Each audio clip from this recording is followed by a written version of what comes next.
Hello, welcome back to another video. Ngasi ki channel da mayam gi yamna kana ga do wa haiba tare. Thumbnail da su dum obiram lagani. Koi use car ama koina consider tawge haragadi kaina physically koi kari da check tawwe yabage haiba dugi matang da ngasi samlapa video ne mayam gi damakta purga live si haiba tare ko ado no wa koi kari ga mai le na content sing purga lakda adom da miss oidana ba haiba tare ko ado ai jik lai si khoi gi luang sambam gi maning chingya da ni go ai lai si yam phaje na isum lak ni ko jaga si yeng yam phaje ai pe da pulau ni som side tam mathang som ge akoi bje adum yeng yam nuai yeng yam phaje aduga koi walking chat pa khot pa gi koi si gi labi ga jai tam pulau ni som da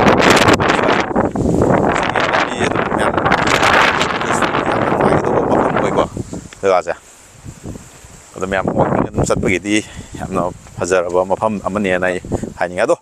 hor se video se an bada yan habda bai yeng ba yar se kari da yeng ba ya ga ge ya ge har kanda koi gari amagi men part oi ba ai gi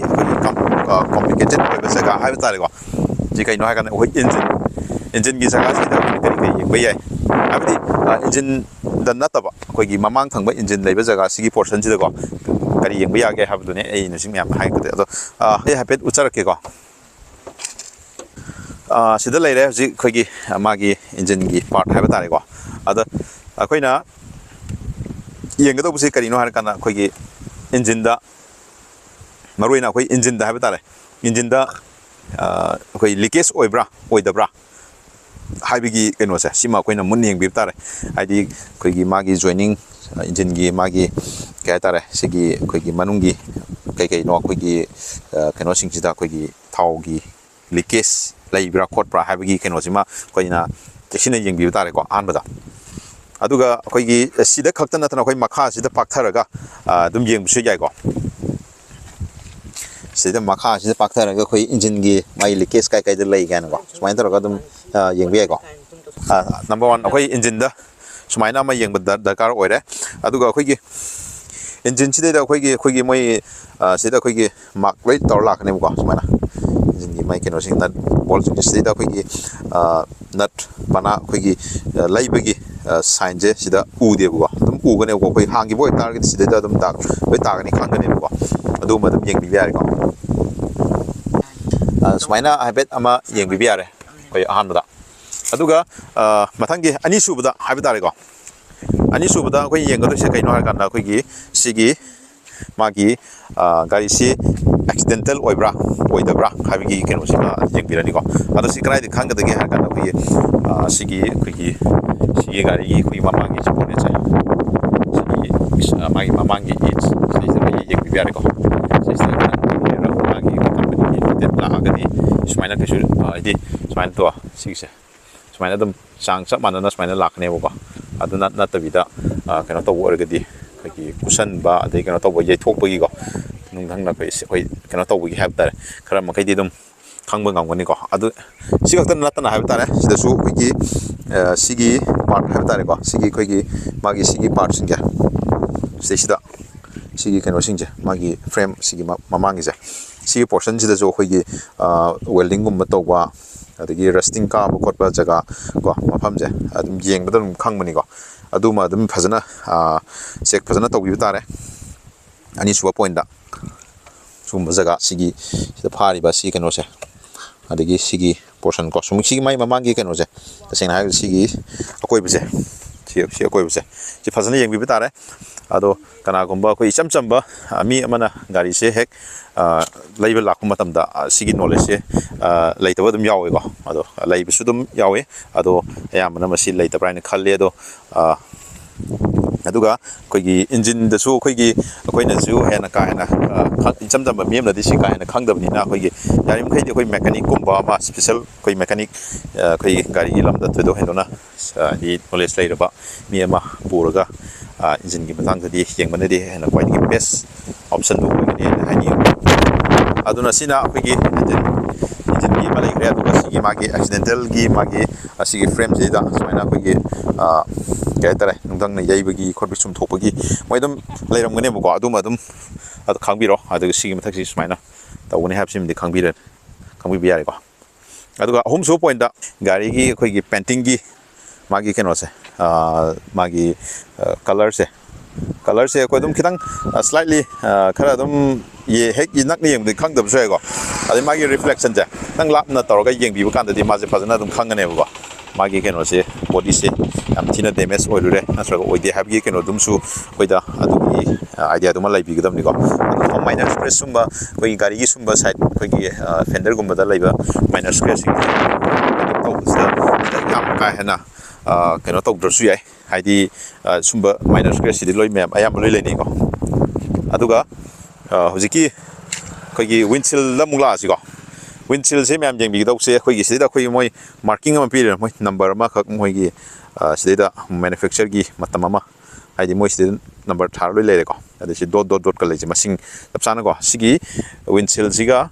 side ꯑꯩꯈꯣꯏꯒꯤ ꯋꯤꯟꯁꯤꯜꯁꯦ ꯁꯤꯃ ꯂꯩꯔꯅꯤ ꯑꯗꯨꯒ ꯒ꯭ꯂꯥꯁꯁꯦ 6ꯅꯦꯕꯀꯣ ꯂꯩꯔꯤꯁꯦ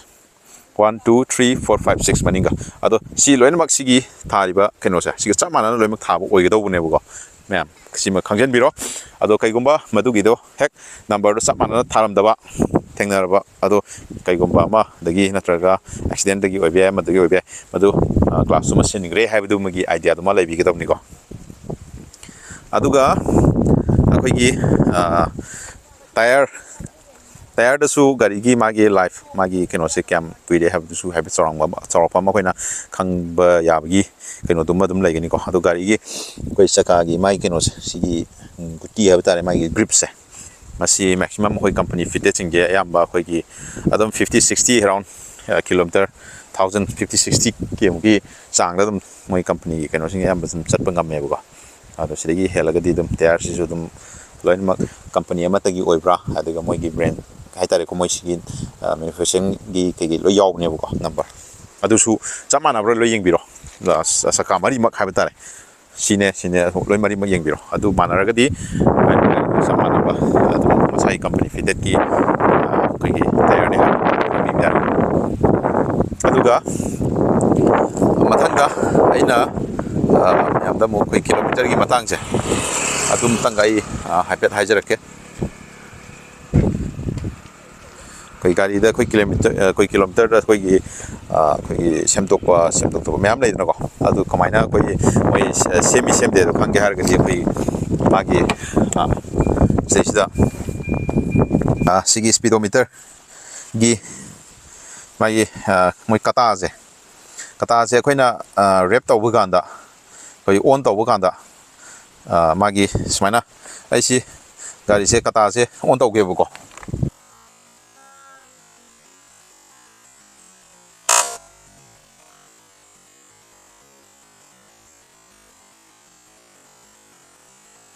ꯁ꯭ꯃꯨꯠꯂꯤ ꯍꯥꯏꯒꯠꯂꯛꯀꯅꯦꯕꯀꯣ ꯑꯗꯣ ꯉꯁꯥꯏꯒꯤ ꯑꯩꯈꯣꯏꯅ ꯁꯤ ꯀꯤꯂꯣꯃꯤꯇꯔꯁꯦ ꯑꯩꯈꯣꯏꯅ ꯀꯩꯅꯣ ꯁꯦꯝꯗꯣꯛꯄ ꯈꯣꯠꯄ ꯑꯣꯏꯔꯒꯗꯤ ꯈꯨꯠ ꯆꯪꯕ ꯑꯣꯏꯔꯒꯗꯤ ꯃꯥꯏ ꯀꯇꯥꯁꯦ ꯁ꯭ꯃꯨꯠꯂꯤ ꯍꯥꯏꯒꯠꯂꯛꯑꯣꯏꯕ ꯅꯤꯛꯑꯒ ꯇꯠ ꯈꯞꯄꯒ ꯑꯩꯈꯣꯏꯒꯤ ꯍꯥꯏꯒꯠꯂꯛꯄꯒꯤ ꯀꯩꯅꯣ ꯑꯃ ꯑꯗꯨꯝ ꯎꯕ ꯐꯪꯒꯅꯦꯕꯀꯣ ꯑꯗꯨꯃ ꯑꯗꯨꯝ ꯌꯦꯡꯕꯤꯕ ꯌꯥꯔꯦ ꯑꯗꯨ ꯑꯣꯏꯔꯒꯗꯤ ꯑꯩꯈꯣꯏ ꯑꯗꯨꯝ ꯍꯪꯕꯤꯒꯗꯧꯅꯤꯀꯣ ꯑꯩꯈꯣꯏꯒꯤ ꯒꯥꯔꯤ ꯑꯣꯅꯔꯗꯀꯣ ꯁꯤ ꯀꯃꯥꯏꯅ ꯇꯧꯕꯅꯣ ꯍꯥꯏꯅ ꯍꯪꯕꯗ ꯑꯩꯈꯣꯏ ꯏꯀꯥꯏꯕ ꯌꯥꯗꯦ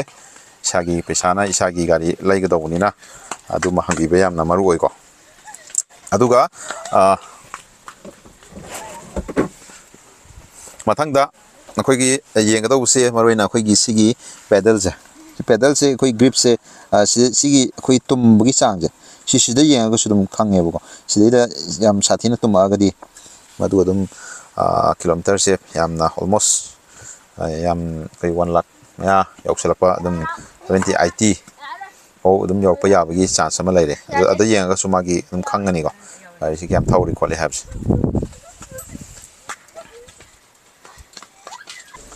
ꯑꯩꯈꯣꯏꯅ ꯒꯥꯔꯤ ꯊꯧꯕꯗꯁꯨ ꯀꯃꯥꯏꯅ ꯌꯦꯡꯕ ꯌꯥꯒꯦ ꯍꯥꯏꯕꯗꯨꯅꯦ ꯑꯩꯅ ꯃꯌꯥꯝꯗ ꯑꯃꯨꯛ ꯍꯥꯏꯔꯛꯀꯗꯣꯏꯁꯦ ꯒꯥꯔꯤ ꯊꯧꯔꯤꯉꯩꯗꯅ ꯑꯩꯈꯣꯏ ꯀꯔꯤꯗ ꯌꯦꯡꯕ ꯌꯥꯒꯦ ꯍꯥꯏꯔ ꯀꯥꯟꯗ ꯃꯥꯒꯤ ꯒꯥꯔꯤꯒꯤ ꯑꯩꯈꯣꯏꯒꯤ ꯑꯦꯂꯥꯏꯟꯃꯦꯟꯁꯦ ꯁꯤꯃ ꯑꯗꯨꯝ ꯌꯦꯡꯕ ꯌꯥꯏꯀꯣ ꯑꯦꯂꯥꯏꯟꯃꯦꯟꯁꯦ ꯀꯃꯥꯏꯅ ꯈꯪꯒꯗꯒꯦ ꯍꯥꯏꯕꯗꯨ ꯑꯩꯈꯣꯏꯒꯤ ꯁ꯭ꯇꯦꯔꯤꯡꯁꯦ ꯅꯣꯔꯃꯦꯜꯗ ꯆꯨꯝꯅ ꯑꯩꯈꯣꯏ ꯁ꯭ꯇ꯭ꯔꯦꯠ ꯂꯝꯕꯤꯗꯀꯣ ꯁ꯭ꯇ꯭ꯔꯦꯠ ꯑꯣꯏꯕ ꯌꯥꯝ ꯄ꯭ꯂꯦꯟ ꯑꯣꯏꯕ ꯖꯒꯥ ꯑꯝꯗ ꯌꯦꯡꯕꯤꯌꯣ ꯃꯔꯨꯑꯣꯏꯅ ꯑꯗꯨꯒ ꯇꯥꯌꯔꯒꯤ ꯑꯩꯈꯣꯏ ꯄ꯭ꯔꯦꯁꯔꯁꯤꯡꯁꯤꯁꯨ ꯍꯥꯏꯐꯦꯠ ꯂꯣꯏ ꯄ꯭ꯔꯦꯁꯔꯁꯤꯡꯗꯨꯁꯨ ꯍꯥꯏꯐꯦꯠ ꯂꯣꯏ ꯃꯥꯟꯅꯍꯟꯒꯗꯕꯅꯤꯀꯣ ꯑꯗꯨꯒ ꯆꯨꯝꯅ ꯊꯧꯕꯤꯔꯒ ꯌꯦꯡꯕ ꯀꯥꯟꯗ ꯑꯩꯈꯣꯏꯒꯤ sumaina steering je chumna sumaina thadoga matiem sum thor game yo yam kana na tabu ko tapna thobiyo ba ado ma je gari je chumna chatpra natraga khoi phaina sumai tar ga phaina dum side am da dum chenjan gibra haibi gi kaino duma yeng ba dum mathau tai haiba tare haibadi maduna khoi gi chaka gi alignment gi gari gi alignment gi matang da mula ani ko adu ma dum adu su yeng thok pe ko sini sumaina yeng khoi thawra kan na yeng biya ba hairgadi asidam na kapiro aduga khoi gi engine gi check tawudo adu da su khoi gi hairi ba seita gari khoi gari start tawbiraga ungtang khoi seida khoi gi indicate tawri myam do engine gi symbol gi indicate de indicate tawge habdo adu musu kupna dum yeng bi da kar ko indicate tawri do kari gi no habdo ma myam da adu madi compulsory khangbi ga dawni haidi kari de gi ma blink tawri no habdo adu ma yeng da ka ko aduga khoi gi sai gi engine gi check tawai do madu da so khoi gi keno ma ai hapautre sini khoi gi sigi silencer ja si silencer ji da koina magi se ya kitang khut chi normal khoi khut se hape thingin biraga sumai yeng biyo to ai khut kaim taw den na ko cha ada kai masli da khoi black thau thi gu mai type ta khara ai sura ga di madu khoi gi engine da kai gu ba khara kitang nungai ta ba ma leire habu du masu dum khangbi bi ai ko aduga adom na khoi gari ki magi service record kumba su dum check tawbiraga masi gari padana maintain tawbira khopra dum su dum yengbi bi adum mainly hojiki hariba keno singdo padana yengbiro gi accidental oiba gari ra gai na tabra adagi engine gi magi hojiki duma yengbiro aduga khoi gi stage da khoi yeng daw di si thongi keno si rubber gi keno khoi gi side impact laibra khopra si ju dum yengbi ai ko ra kana tawre do sida su dum sigi apan je sida su khoi gi nungthang na yaithokpa khopa ma to gi myam ma dum thengna ba ko gi side impact kum le ma ga de adu sumaina dum yeng ye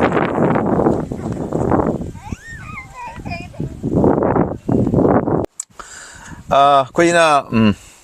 sini khoi nga sigi khoi gi gari se khoi kamdona kamai tawna khoi second hand low matam da kari da yeng ba ya ba ge ha bi du gi matang da samlapa myam da idea ai gi oi ba kitang share taw sabni ko adama sida soi gi ba lan ki ba yaw ju myam ngakpi gani ado mathang khoi gi gari ga related oi ba khoi gi myam da yam na hena kana ga do mong da ai mathang